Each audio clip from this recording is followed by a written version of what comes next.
The dust still has not settled from the sudden and swift collapse of the Assad regime in Syria over the weekend.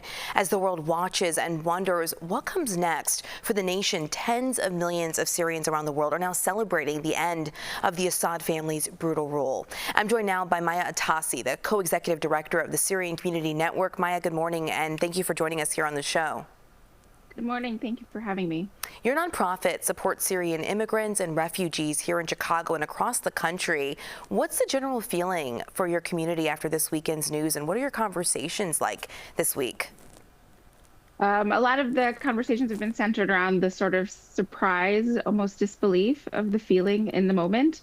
I think a lot of people, when things sort of started heating up over a week ago with the rebel advance towards Aleppo, there was a lot of anxiety.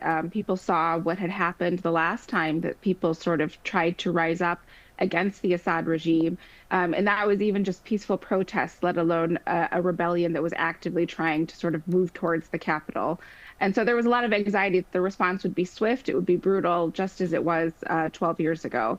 And so the fact that it sort of has ended, or as quickly almost as it started, relatively peacefully, relatively unopposed, there's a lot of still kind of processing that's going on.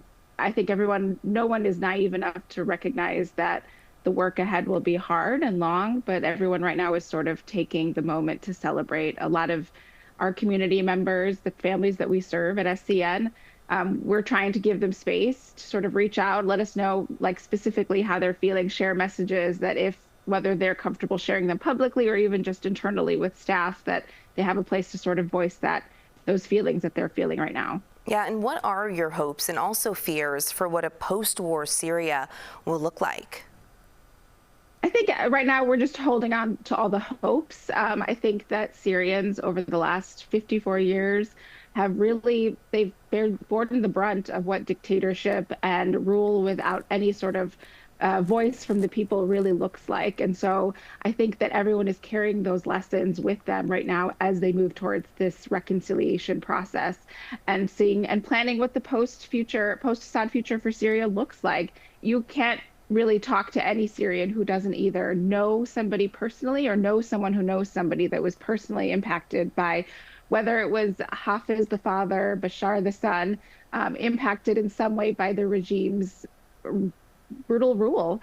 And so I think people are carrying those lessons and those warnings with them. And my hope is that the future will look for Syria what really is representative of Syrian society. Syria is a very pluralistic society. All ethnicities, religions are welcome. And my hope and prayer is that that will be the future for Syria and the government that's created.